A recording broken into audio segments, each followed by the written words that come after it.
But I think there's a vulnerability there that I don't think a lot of people get to see with Trump, but it has to be there. He's still a man. We don't need to rehabilitate Trump. We need to rehabilitate our understanding of Trump. Right. He's a traitor to his class. He's a traitor to the popular culture that, in a sense, created Donald Trump. Donald Trump is arguably not only the most famous man in the world, but probably the most persecuted man in the world as well. The courageous man knows the risk. He knows, I'm risking my life. But he goes, but this is my goal, this is my objective, this is important to me, and so I'm going to do it. Sure. The problem we have now is that the Democrats are the party of the villains, but they put forward these giddy, shuffling, incompetent, babbling candidates as if to disarm the American people and say, well, what harm can Biden do? He doesn't even know where he is.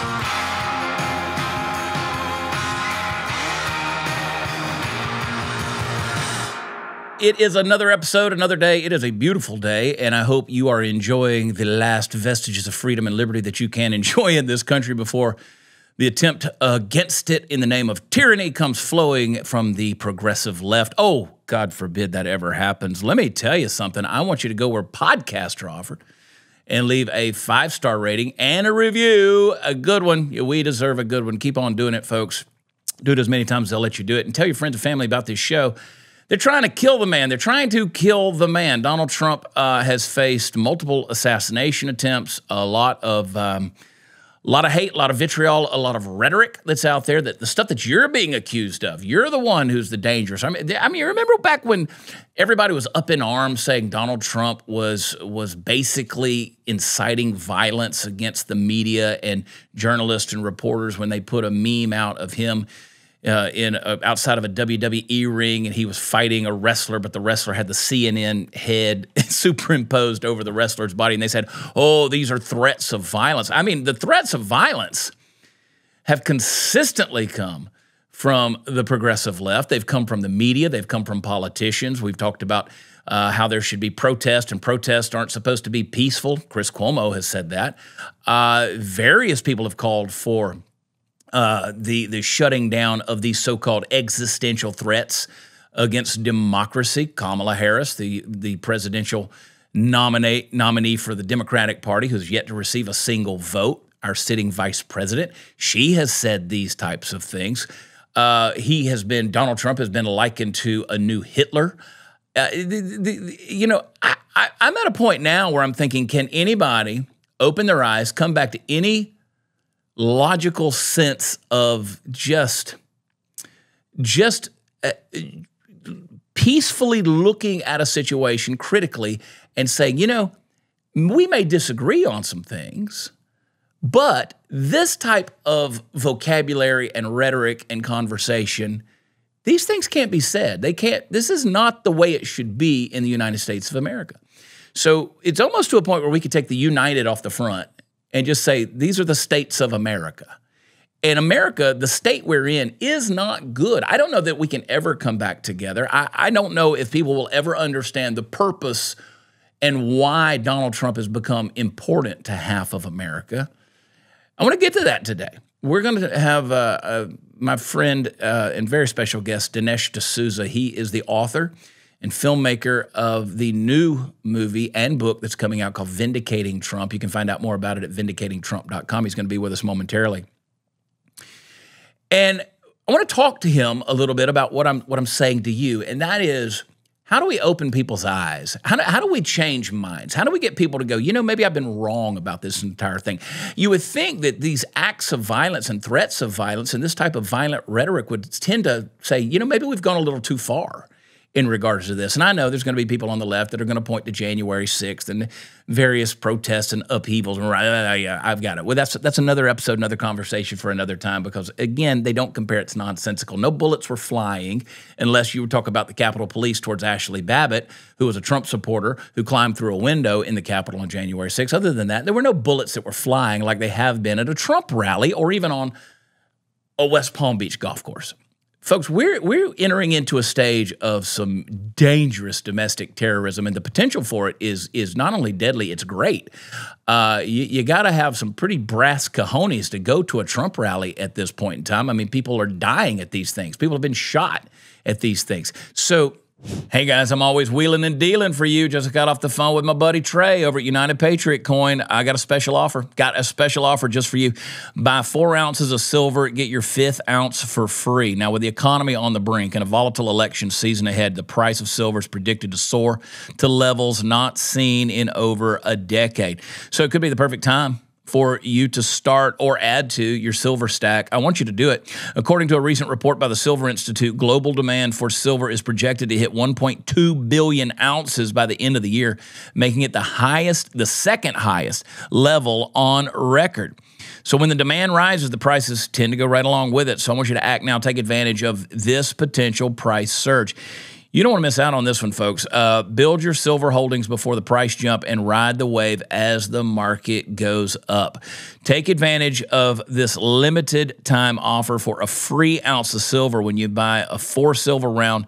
When you buy 4 silver rounds at the regular price, visit UnitedPatriotCoin.com. Check out the different designs. Call them when you're ready to place your order. Make sure to mention me or vault code CHAD5. When you call. The site is UnitedPatriotCoin.com, or you can skip that step and just call them up. Call Trey like I did. 844-202-7834. Find out what designs they have this week. 844-202-7834. What are we going to do? What are we going to do? Well, I contend that we have to educate ourselves. And when I say that, we have got to arm ourselves with facts.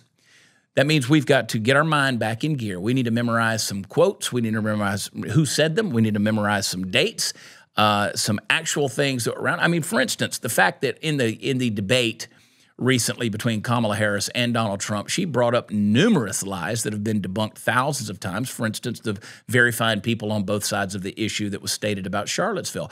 Well, they always cut that off, and they never go into say, except for the white supremacists and the neo-Nazis, they're not. They're to be condemned. Trump literally condemned those people in that press conference. I was in Florida that day. I was watching it live on TV when he said it. Never forgot it.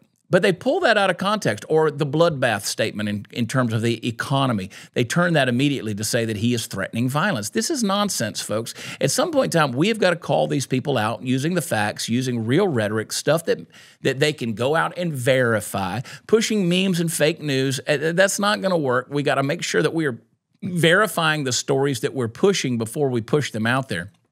But let's get educated on what we do know. Dinesh D'Souza does a great job of helping us do that. He's done it historically in a number of his films, in a number of his books and writings, on his podcast. He's consistently bringing you stuff that will help educate your mind and make you a critical thinker on these topics.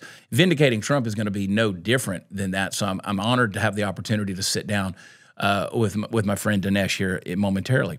Folks, I want what's best for America. I really do. I really do. I just don't believe that an ever-expanding, overreaching, rights-violating government that ignores the Constitution, that craps on the Bill of Rights, that takes away your civil liberties, that reaches into your home, tells you how to raise your children, and if you don't raise them properly, then they will take them away from you. A government that brainwashes our children through a Department of Education, turns them into non-thinking Marxists that are brainwashed into the upper echelons of higher education, and when they're released from that after having their brains probed and lobotomized by academicians who have lived in an academic bubble for 30 years, never testing their wild-eyed theories but pushing around academic papers. They've never lived in the real world, and now we're turning our children loose as little automatons that can't think for themselves, that have lived in an over-secured, just an absolute blind state of being, thinking that everything is okay and the rest of the world is just like we are. We can't do this and continue to survive another generation, folks. At some point in time, we've got to pull this thing back into personal responsibility, limited government. I don't think we can ever get the size of government under control ever again. Take the power away from the 2.5 million unelected bureaucrats. Stop listening to Hollywood and the elites, the the billionaire cabal that's out there, the people who have to play the climate change game because they've embraced the secret handshake and they know the words and the vocabulary and the code words of the cult so that they can stay in the club. We've got to get away from that type of influence. We've got to start paying attention to what voices are saying in independent media like this. We've got to start getting our faith back in God and the foundations of truth and Scripture. We need to pay attention to what God has said about not only our own personal lives, but about our communal destiny as a nation. We need to start looking towards critical thinking and study and the ability to educate ourselves and discipline our minds. We need to get back to disciplining our bodies. I mean, hard times could very well happen in the very near future. We know good and well that World War III has been at the doorstep for quite some time at this point, with a multi-front war between the Middle East, Russia, and even China. If Kamala Harris gets in there, she is a puppet who's a part of the war machine. Washington, D.C., within the Beltway, wants nothing more than power, and they're going to gain that by increasing their wealth through consistent, constant, and even casual wars all across the globe. That's what they want. To them, it's business as usual. They're going to make billions of dollars for these military-industrial complex, and again, be able to line their own pockets as permanent politicians in Washington, D.C. Folks, we got to get away from this. We've got to get away from this. We've got to start speaking out at the individual and the community level. We've got to start speaking out at the city and the state level. Listen, we have got to get to a point where we're not afraid anymore. They're going to come for you. Gavin Newsom has already made it illegal in the state of California for you to push a meme that has potential misinformation on there. Kamala Harris's campaign is already in trouble because they're consistently being fact-checked, because every meme and every piece of memo or post that they put out there is getting community noted because they are altering the facts, altering the pictures, altering the graphics, altering the numbers, and they're being called out on it. And no one is saying anything or having a problem with it. The fact that this woman doesn't know who she is, where she came from, she's never accomplished anything, she's never gotten a single vote, she didn't earn a single delegate on her own, everything has been handed to her, should scare the living shit out of you. This is dictator in the making, folks. This is tyranny that is traveling downhill and gaining momentum and size. It's going to be a blob that everything it touches, it consumes. So, folks, I'm telling you, we got to pray. We got to pray for the life of Donald Trump. We got to pray for our nation. We got to pray that our Constitution wins out. We got to pray that the Supreme Court doesn't falter, that those institutions that we've lost trust in can get trustworthy once again. And we got to take this country back. And I'm not calling for violence. I'm not calling for evil rhetoric. I'm saying psychologically, mentally, spiritually, academically, intellectually, we've got to take our country back. People say, what does it mean to say make America great again? Well, I think that it goes back to a time in America when saying make America great again didn't piss people off and offend them. Like, let's get back to that, where it says, hey, you know what? I want to be exceptional. I want to be number one on the globe. We went from number one in literacy rates in the 70s, and Jimmy Carter, when he was president, created the Department of Education. We're now 24th in the world in literacy rates in America. 24th in the world. I mean, the fact that places like Minneapolis, which burned in 2020 with that summer of love, places like Minneapolis, which destroyed 1,300 businesses, 100 of them permanently destroyed, $350 million, and their infrastructure still rebuilding from the protests and the riots over a crackhead fentanyl overdose like George Floyd. A place like Minneapolis has a literacy rate of graduating high school students of 50%. 50% cannot read at their grade level. Places like Baltimore, where the numbers are even far more dismal. We're seeing cesspools of cities and urban centers that are being destroyed, pulled down from the inside out. They're morally bankrupt. There's no value for human life. We've seen the sacrifice of 75 million unborn babies since the passage of Roe v. Wade in 1972.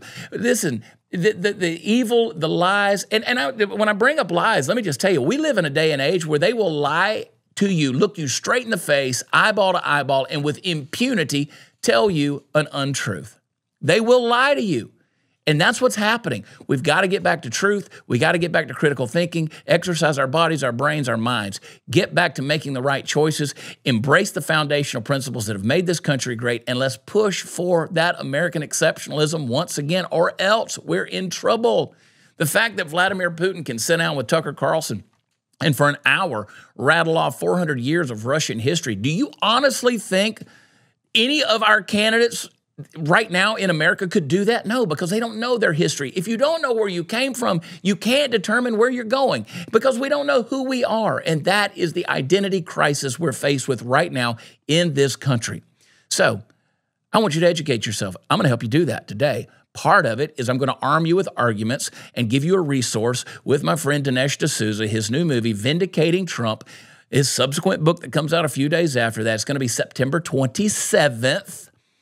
And it's going to be in theaters everywhere. That opening weekend is the most important weekend. I want you to go to the theaters and actually watch it. Vindicating Trump. You can go to vindicatingtrump.com. Hang tight. We're going to blink, and when we come back, we'll be with my friend Dinesh D'Souza. Hey, let me ask you a question. When's the last time you felt safe on the internet? Yeah, you go online and you feel so secure. No, you don't. You absolutely don't. The internet, I was just talking to a friend of mine the other day. It is an absolute Wild West show of hackers and snoopers and big corporations spying on your every move, and they've about lost everything because of hackers. But here's the good news. SurfShark has your back. With SurfShark VPN, you're not just another number in a database. You are untouchable. Whether you're at home or you're on the road, SurfShark is going to let you surf the web just like the free spirit you are without the fear of your privacy being violated. And the best part, it's idiot-proof. You know, people like me, you just do one click and you're wrapped in top-notch security. Add in a 30-day money-back guarantee and you have got nothing to lose. So why wait? Head over to SurfShark.com. Use my code Prather, P-R-A-T-H-E-R, at checkout to get that extra 4 months for free and get ready to ride the internet wave with peace of mind. Listen, you don't have to get caught with your pants down. Ha, that's not fun. Secure your privacy with SurfShark. Enter coupon code Prather for 4 months extra at surfshark.com/Prather. Let's get back to the show. You know, it's wild when you think about how popular Donald Trump has been historically. He was the most rapped about guy in music. He was somebody that was revered by Hollywood. Oprah loved him. He was a guy that everybody wanted him at their party. What changed? What happens when you come down an escalator and announce that you're going to give up a billionaire lifestyle and you want to move into 1600 Pennsylvania Avenue? Suddenly the world comes crashing down on you. I think Donald Trump is arguably not only the most famous man in the world, but probably the most persecuted man in the world as well. And one of the gentlemen that's telling the story of how Trump needs to be vindicated, because I think he's a misunderstood individual, and anybody that's spent any time around him would understand exactly what I'm saying. The man telling this story in a new book and movie that's coming out called Vindicating Trump, it comes out September 27th, is a man that needs no introduction, Dinesh D'Souza. Welcome. Hey, thank you very much. You know, Chad, I was thinking about, well, this is one of the opening scenes in the film, and it's an iconic scene, right? Mm-hmm. Here's Trump. He's coming down the escalator to announce he's running for president. I think that that's kind of symbolic, because think of it this way. You have all the elites up at the top. Right. And Trump was one of them, and they loved him. Right. But that gesture of going down the escalator symbolizes Trump, in a sense, saying, all right, I'm going to join the American people. I'm going to take on the establishment. So if we want an explanation for why the exact same guys who loved him before hate him now, is you get it right there. He's a traitor to his class. He's a traitor to the popular culture that, in a sense, created Donald Trump. And on the other hand, you can see why the people, or a lot of them, stick by him, because they're like, this guy gave up Mar-a-Lago, which is a lot more beautiful than, let's say, the White House, which is kind of low-income housing by comparison. And he did it, why? Kind of for us. So I think, in a way, that's a kind of a emblematic way of capturing Trump's departure from his old life. And I think he knew when he did that, I'm going to lose all my old friends. I was at Mar-a-Lago not long ago, and Trump was there, and he's having dinner, and I'm looking at him, and I'm thinking, this guy, he's resilient. I mean, all these indictments, the felony accusations, the lawfare, it almost like he sort of thrives on it. Like there's an element of, at least that's what he puts out there. But I think there's a vulnerability there that I don't think a lot of people get to see with Trump. But it has to be there. He's still a man. You know, he's still flesh and blood. Chad, you've actually put your finger on the key to it. When I first met Trump, and I didn't know Trump, I got the presidential pardon. So Trump said, okay, bring your family. I'd like to see you. He was in the White House. This is in November of 2019. And Debbie, my wife, asked Trump this question. She said, man, you are savaged on every platform, every second of every day. Like, does it get to you? And both of us, Debbie and I, thought he would be like, ha, ha, ha, it doesn't get to me. I enjoy it. Right. I'm like a pig in slop. But no, he was like, he sort of thought back for a moment, and he was like, guys, he goes, I got to say that at times it really does get to me. Mm-hmm. It gnaws at me because he's like, I'm trying to knock myself out for the country. I just got rid of al-Baghdadi and yet this is how they treat me, right? And so as Debbie and I left that afternoon, we were like, this side of Trump is never seen in public. Mm-hmm. Partly because Trump is a tough guy. He doesn't like to be introspective. He was interviewed by Dr. Phil, who was trying to get him with the psychology. Mm-hmm. How does this make you feel? Trump never goes there. So I think he's learned in the kind of cowboy or masculine style, don't put your feelings on your sleeve. But I wanted in this film to bring out that Trump that we saw the very first time. And so I did an interview with him that's kind of no further apart than you and I tried to lock eyes with him and engage him on some stuff that he doesn't normally talk about. And I think he did open up in an amazing way. So the film brings out, I think, a side of Trump that people, even the Trump guys, haven't really seen. Yeah, and the website, for those of you watching and listening, is vindicatingtrump.com. And you've got the book and the movie. It's a one-stop shop for everything. I want to ask you this. Obviously, you've written a lot of books. You've made a lot of films that have been very successful, very eye-opening. 2,000 Mules stirred up quite a lot. Hillary's America, Obama's America. You've exposed these things. These are all films I watched in the theater. I wanted to see them in the theater. And what brings you to a point of that aha moment where you say, there's lies, there's conspiracies, because you and I, we get labeled as liars and conspiracy theorists, but then you look at it and you go, no, the real lies and the real conspiracies are out here. I need to tell this story. What is that aha moment for you when you say this is worth telling? I think I use a simple kind of mental framework, and that's this. I start with something that's already out there, and I ask myself, what is this picture kind of missing? In other words, the picture, even the conspiracy theory, is almost always, if it's not right, it's close to the target. So take a classic example with Obama. People said Obama was not born in America. He's born in Kenya. Now, the question I ask is not, is that true? As far as I know, it's not true. But nevertheless, here's what I ask. Why does that resonate with people? The reason it resonates with people is there's something about Obama that is deeply anti-American. And that's why it makes sense to them. This guy can't have been born here. If he was born in America, he'd be a good old red-blooded American. So something's up with this guy. And they're right. Something is up with this guy. There is an anti-Americanism about him. And that led me on the path, all right, let's see where he got that. Right. And it turns out his father, who was not an American, some people say his father was an immigrant. Oh, no. His father was, a foreign student who impregnated a white girl, and they had Obama, and then he went back to Kenya. So, yes, that's where the anti-Americanism comes from. And so, similarly with Trump, I'll start with something that seems interesting and to me sort of plausible, and then I push it, and that's where the film starts. So, for example, I'll hear a lot of Republicans say, now not the MAGA Republicans, but mainstream Republicans, these are not the never-Trumpers. They'll be like, well, I don't really like Trump, but I like his policies. Or they'll say, I wish he'd keep his mouth shut. Or they'll say, what they're really saying is they want another Trump. They want us to remake Trump. They want a rehabilitated Trump. They want a new and different Trump. But Trump was more like them.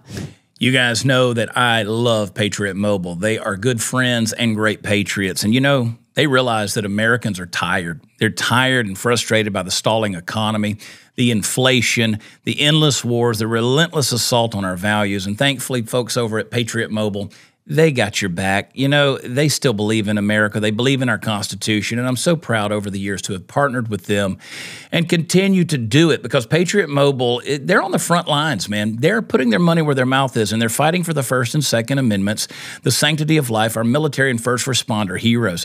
I want you to take a stand with them on conservative causes and put America first by switching over to Patriot Mobile today. You're going to get the same nationwide coverage as the big providers because Patriot Mobile, they operate on all three major networks, plus they back their service with a full coverage guarantee. Their 100% U.S.-based customer service team will take care of you. They will find the best plan for your needs. You can keep your number, keep your phone, or you can upgrade, and they'll help.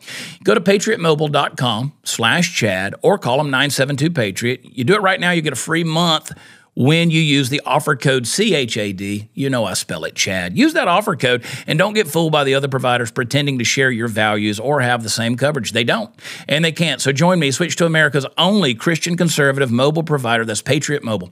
Go to patriotmobile.com/Chad. Call them 972-PATRIOT. Get your free month of service today. Use that promo code Chad. Hang tight. We'll be right back. And then I say to myself, if Trump was more like you, he'd end up like you. In other words, he'd have the same impact that you have, namely very little. That it's got to be something about Trump that you're missing that makes him the appropriate guy for this moment in time. I'm not saying that Trump is the perfect candidate for every time, but I am saying that he's the perfect candidate for this time. So the key to this film and book is it is a no-holds-barred defense of Trump. And not just Trump's policies, Trump's persona, his personality, his character. Something that Ben Carson said to me over dinner one night, he said one of the reasons he dropped out in the 2016 election, he said, America did not need a Boy Scout, and I was a Boy Scout. He said, we needed a barbarian, and Trump was the barbarian, and he saw that. This is very insightful, and you know, not many Republicans are sort of man enough or even introspective enough to see that. You know, I think, for example, DeSantis made a miscalculation. I think he thought, hey, listen, I'll run anti-Trump, and there's a group of people who want Trump's policies, but they don't want Trump, so I'll offer me. But they didn't realize, no, people don't just want Trump's policies, they want Trump. And by the way, here we are with this great Western setting. By the way, Remington sculptures. I got to give you my Western way of thinking about this. Yeah. And I'll tell you, Chad, I mean, before I came to America, my main exposure to America was Western movies, honestly. And so I've got all my favorites. But having thought about Western movies a fair bit through my life, they have a unified theme. And I'm going to give you the generic theme and you'll see how Trump fits right in. And so does the GOP, by the way. Right. So the movie always starts as a pleasant town. It's Shinbone, it's Pleasantville. Everything's going really well. There's an old sheriff. He's, got a toothbrush mustache. That's the GOP establishment, by the way. Everything's going along okay. They'd like it to continue. But then some extremely brutal gangsters show up, right? Murderous, incorrigible, and they start shooting up the town. You know, the sheriff is intimidated. They take over the saloon. They take over the provision store. And Shinbone is not the same. This is the point. Now, the old sheriff wants it to be the same. He thinks that his old rifle will still do the trick and so on, but it won't. And so what happens is the plot takes off when a stranger comes over the mountain. Now, that's Trump, right? He's the outsider. He comes in. People don't know a lot about him, and there's some legitimate questions about the guy. What's his background? Where'd he come from? Is he a murderer himself? Right. You don't know. But the gangsters know. They're like, okay, this is the guy we have to worry about. This is the one guy who can take us down. All our efforts need to be aimed at taking this guy out, right? And then, of course, you have the great showdown. And what I love about this analogy and Trump's role in it is the closing scene of the Western. It's always the same. The stranger who has defeated the gangsters gets on his horse and he leaves. He takes off. He rides out of town. Now, he could stay. People want him to stay. They're like, new gangsters could show up. But the reason he doesn't stay is this. He could be the head gangster if he wanted to, because he's just defeated the gangsters. But I think he needs to demonstrate that he's doing it for Shinbone. He wants to make Shinbone great again, Right. And so he's like, all right, guys, you know what? I've given you back your country, your town. I'm out of here. And he goes. And what's interesting is I put this analogy before Trump, and people say to you, you're never going to leave. You put out these memes, Trump 28, Trump 32. And it's very interesting to hear Trump reflect about this and comment about it. And there's a lot of this stuff in the movie.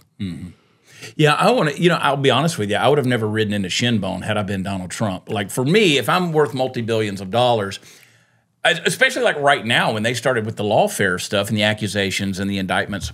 There's a good chance that billionaire Chad would have gotten on his private jet and gone to a country of non-extradition and lived happily ever after. But Trump stayed in the fight. That's amazing to me. That's the point. Your decision would be rational. Here's why.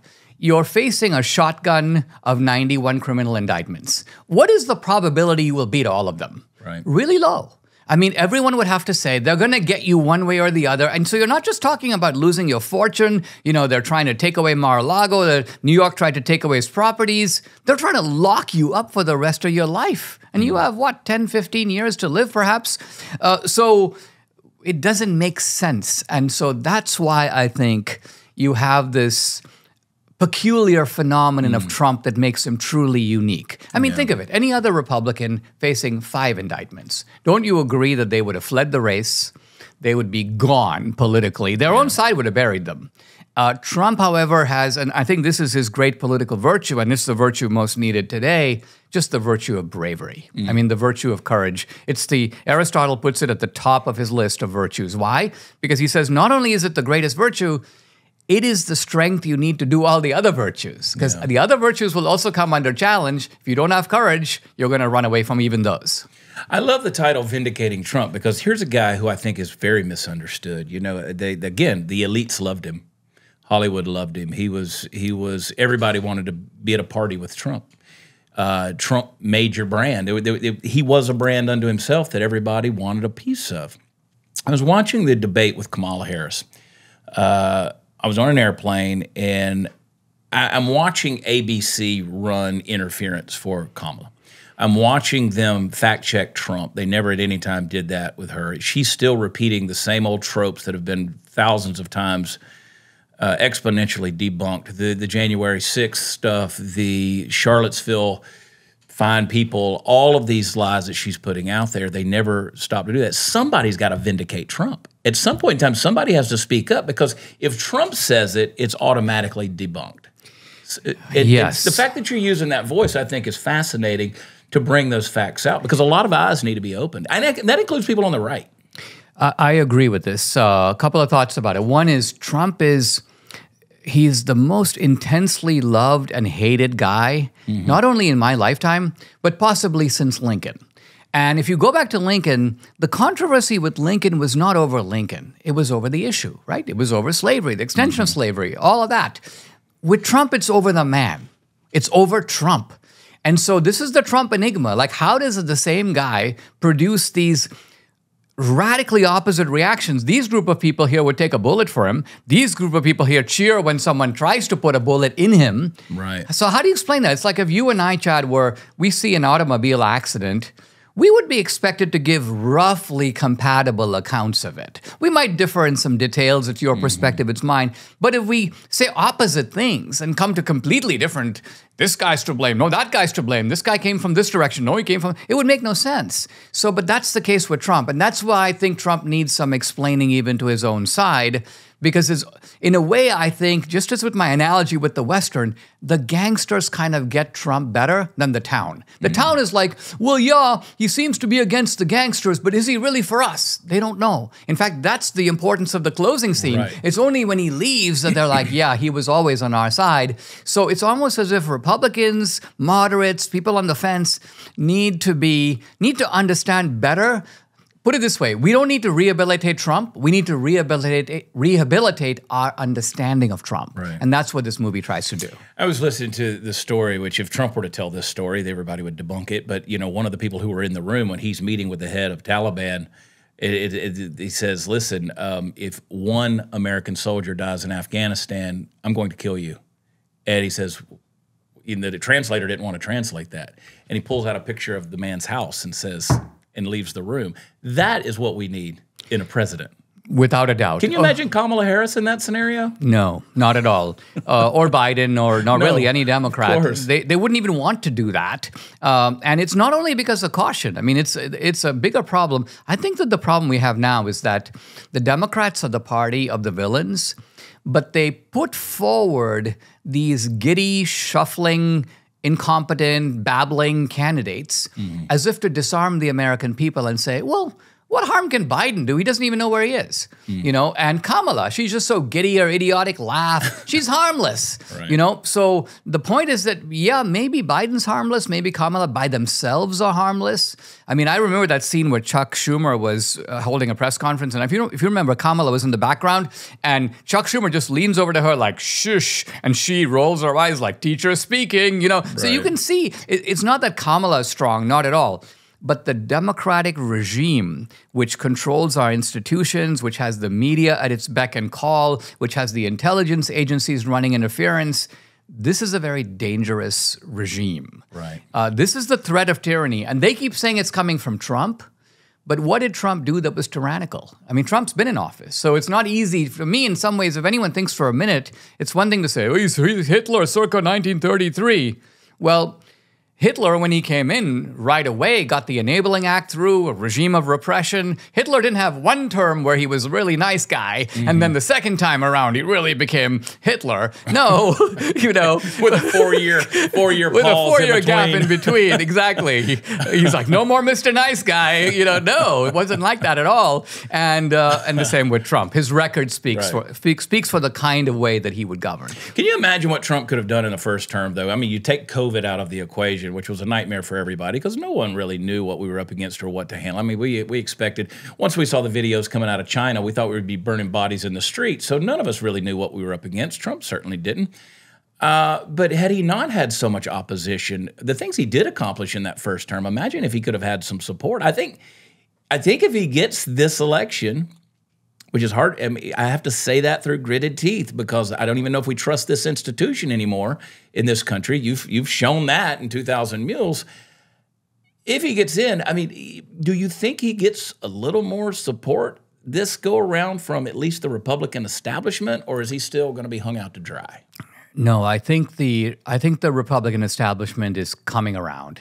Let's remember that it took the Republican establishment 4 years to come around on Reagan.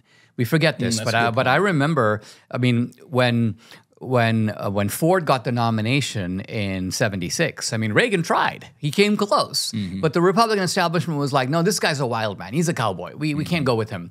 And it was only after Jimmy Carter that opportunity was created for Reagan to come riding in, and then the Republicans were like, "Okay, we're getting behind this guy." I think the Republicans have now figured out that. That the party is moving into a Trumpian mode, and that's its future. That's the only way forward. And even after Trump, we're going to need Trumpism, or we're going to need some of that Trump spirit in whoever takes the helm. And so, yeah, I think there is a change happening, but there are a lot of people who are holdouts, and we can already see with the reconfiguration. I mean, Dick Cheney and Liz Cheney have now moved over to that side, along with Bill Kristol, and then we have Tulsi Gabbard, and we have RFK Jr., and we have Alan Dershowitz moving over this way. So there is a remaking, which I think ultimately is to the benefit of the country. Yeah, Bill Maher comes out the other day and says Trump will go away eventually, but MAGA is probably here to stay. And I'm paraphrasing his. So I think that attitude of saying whoever comes next is going to have to come with a little bit of that same attitude, because I think our country has, to use Obama's term, is fundamentally changed, but not in a way I think they anticipated. In some ways, yes, on their side. But I don't think they expected the rising tide of the opposition group, which is on the right. I mean, here you got these people who changed the oil in cars, blue-collar people in the middle of the country who are loving this, you know, billionaire real estate mogul from New York City. That's an amazing phenomenon to me. It's an amazing phenomenon. Trump is basically a billionaire with a sort of a redneck taste. I mean, just to put, I'm not. He's a little gaudy. I don't he mean can be a little gaudy. Yeah, but I don't mean it in a negative way at all. Here's what I mean. I think if you ask the ordinary guy, if you hit Powerball, you know, you got $4 billion, like what would you do? The guy would go, well, I'd buy like a gold-plated mansion, you know, I'd have my name everywhere, I'd have a plane, you know, and I'd be at the UFC, you know, I'd like to buy Miss Universe, I'd like to be seen in the company of beautiful models, Miss Venezuela's over here, Miss France is over there. Right. This is the ordinary guy's idea of like gateway to heaven, you know, and so that's why the rappers love Trump. They're like, if we were Trump, this is what we would be doing. He's the baller. Right. right. You know, I mean, not everybody. I come from the woods of Georgia, so I can tell you it's pretty redneck when you can afford to have tapestries from the Vatican hanging in your living room. Trump has that, or a picture of yourself in a tennis sweater in the dining room. I mean, it's a shrine to Trump, is what it is. But it's amazing. I mean, here's this 1924 resort mansion that he lives in. It's very Trumpian. And every one of his properties is the same way. Everything that he does is over the top, which, again, I know in 2015, I didn't understand Trump. Yeah. Honestly, when I went into the booth, there was two boxes. It was Hillary Clinton and not Hillary Clinton. And I wanted not Hillary Clinton, and it was Trump. I didn't understand Trump. Didn't make sense. Now I get it. Do you think eyes can still be opened like that? You're obviously making the film. You're writing the book. We do what we do in the effort of say, hey, let's use some common sense and critical thinking. Let's expose some lies. Let's put the truth out there. Maybe we'll change some minds. Can minds be changed at this point? Movies can do that because I find very often with someone, if you tell them about something, they don't get it. Right. But if you show it to them, they get it. So for example, let's say I were to tell you, I grew up in India, and it was like this and it was like that. It would not give you a very good idea of what my childhood, let's say, was really like. But let's say I were to show you, here's a video. That was my living room, and that's the vendor selling bananas on the street, and that's the guy with the monkey that does tricks on the street. You'd be like, wow, you know, you're putting me there. Right. So movies can do that. They can put you there, and so they communicate to the head and the heart both. And the other thing about Trump is that, interestingly, he shows himself to you, but he doesn't make the case for himself. Reagan did. Reagan would be like, 7 reasons to vote for me, you know. Right. But with Trump, the case needs to be made for him or about him. And that's what we do. I take that on and I go, listen, I'll take on, let's talk about Trump's vices. You want to talk about Trump's vices? I'll talk about his egotism. I'll talk about whether he's a playboy. I'll talk about whether he's a moral degenerate. I'll go down the list, right? But then I also want to talk about his virtues, which you never bring up. Not only his magnanimity, his generosity, his ability to relate to ordinary people, his let's talk about Trump's courage. And even courage is such a misunderstood virtue because people think of courage as like, have no fear. No.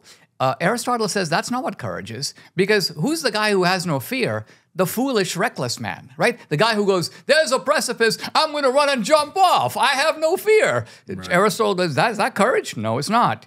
The courageous man has fear. He doesn't overcome the fear. So Aristotle goes, you have recklessness over here and you have hyper caution or fear or cowardice over here.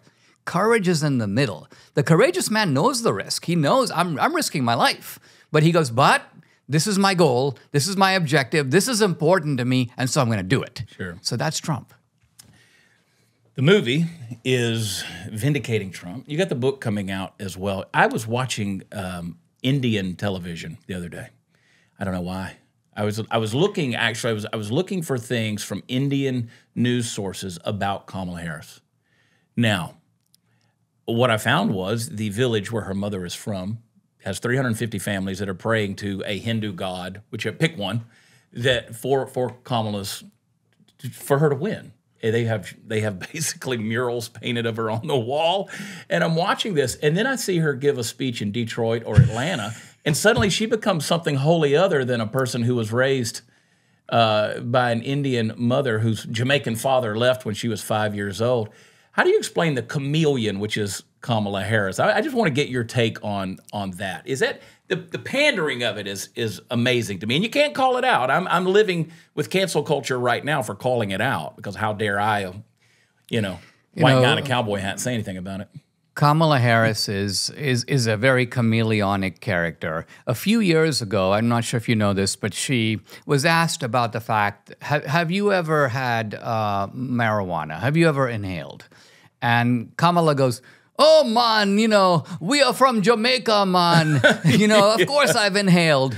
And Kamala Harris's dad, Donald Harris, who's a leftist, by the way, kind of a Marxist, but a very refined guy, comes out and goes, this is a joke. This is like a travesty. This, basically this biatch is making this stuff up. This is not even true. He disavows her publicly, right? Right. Now, here's the point about Donald Harris that's very revealing, because this is a guy who, again, is a leftist, but is actually honest. And one of the things that Donald Harris stresses is not that he's descended from slaves, Yeah. but that he's descended from the largest slave owner in Jamaica, a white guy. So Donald Harris is mixed race. But far from being in slavery, the white guy marries a free black woman, and they have kids, and down they come to... So this is Kamala's real heritage. So she can't talk about that. Right. So what she needs is a kind of invented heritage that... And by the way, Obama did sort of the same thing, didn't he? Because when I started working on 2016 Obama's America, I said to myself, the prevailing view of Obama in the media is this guy's like the reincarnation of Martin Luther King. You know, he comes out of Selma and Montgomery. He's a civil rights guy. And I'm like, no, if you listen to Obama, he doesn't care about any of that. He has the aroma of anti-colonialism, of Kenya's struggle for independence, of people like Nkrumah and Frantz Fanon, the people who fought against British imperialism. He hates Winston Churchill. That's Obama. So the real Obama is just hiding in plain sight, but no one's looking for him there. Same with Kamala Harris. The real Kamala is very different than the sort of... And this is why they're keeping Kamala in the background, because she might blurt something out. So they've got to have her stay on very safe territory because she's not as cunning as Obama. Obama is really more like the snake. Yeah. Well, Kamala is someone who could accidentally, you know, the gaffe. You accidentally tell the truth. Oops, my father's the biggest slave owner in Gray. My great-great-grandfather's the biggest slave owner in Jamaica. Oops. Yeah. You know. She'd come right out with it, too. Yeah, and that would blow the whole narrative. Yeah, you got to keep certain people away from the microphone unscripted. Michelle Obama would be another one because she'll tell you just how much she hates America really fast. She's done that. So Kamala, we'll see what happens. Before I let you go, is Trump going to make it to November? I mean, we're at this point right now where they're actively trying to kill the man. I mean, 2 assassination attempts is, let's just say, too much, right? Yeah, sure. And however, again, paradoxically, maybe providentially, the way Trump responds to these things is also abnormal, as you know. Sure. I mean, first of all, with the second assassination, he's a little annoyed that it's interrupted his golf game. He was going to make a really great shot, and man, they drag him right off the course, right? With the first assassination, I mean, think of it. You have a volley of shots. He doesn't know if there's more than one shooter. He doesn't know if more shots are coming, but you can see he's wrestling the Secret Service to push himself up. Now, that right there is courage of a kind that, I mean, this is why I think Dana White says this guy is the biggest, you know, he's the greatest fighter of all time, because that level of courage is extremely rare. You said it, bravery, early on, and that's something that we're missing. So I want you guys to check out the film. It's in theaters on September 27th, and the book is going to be shortly thereafter. And, yeah, there's a trailer up on the website. We just vindicatingtrump.com and watch the trailer. And, you know, the cool thing is you can put in your state or your zip code, boom, all the theaters around you come up, get your tickets, go with friends and family. And I'm sure there'll be some pushback like everything else. Every time you make a film or somebody else makes a film with a message, they try to push back. I mean, there's so much corruption in the Hollywood versus movie theater industry right now. The beauty of the theaters is it's an end run around the media, you know, because we're being restricted on YouTube or restricted on Facebook. The press won't, you know, they'll pretend like there's no movie out there. Even when 2,000 Mules is out there, all the rage, they pretend it doesn't exist. That's their strategy. And they'll probably try the same here. So it's up to our team to put this stuff on the map. And actually seeing the film in the opening weekend is really critical. Hollywood is watching that. If you do well in the opening weekend, so that's the weekend of September 27, 28, 29, then the film goes into even more theaters. It begins to spread like wildfire. So that's what we're hoping for. And that's something that I believe could have a tremendous impact on the country. All right, Dinesh D'Souza, I want everybody listening to this, I want everybody watching this to make your plans right now. That weekend of the 27th, I want you to get your tickets. Go right now, vindicatingtrump.com. You get your tickets. You can put in your zip code. You'll find a theater near you. And Dinesh, you're a brave man as well. And I appreciate you for continuing to tell these stories. Hey, Thank Chad, you. great to be here. Absolutely. Vindicatingtrump.com, folks. That is your one-stop shop for all things Vindicating Trump. What a great subject that is. I've said forever, I want to, and I've put social media videos out there to this point where I've said, this is all the things that Trump has done right. These are the reasons why Trump is worth supporting. And I think Dinesh does an excellent job in all of this of being able to put it together for this. And he's made it right there, handily available for you. I know 2,000 Mules, when it came out, it was revolutionary in that it opened so many eyes on the election interference that was there. He does his homework, he does his research, and it's powerful. So I want to encourage you, go to the movies, get to the movies. I think I'm in Little Rock, Arkansas that weekend with a series of shows. If they don't get canceled, I'll be doing a series of shows. I'm going to go to the theater while I'm in Little Rock. Get a group of folks together out there, and we'll go see Vindicating Trump. Listen, you can also go to watchchad.com and find my tour schedule. It's where all the fun stuff is. So many things going on. We got some $10 deals over at prathertees.com. We still clear those shelves off. We got the Don't Choke on Woke shirt. We've got the new Trump 0-2. That's how many times they've missed him there, 0 for 2.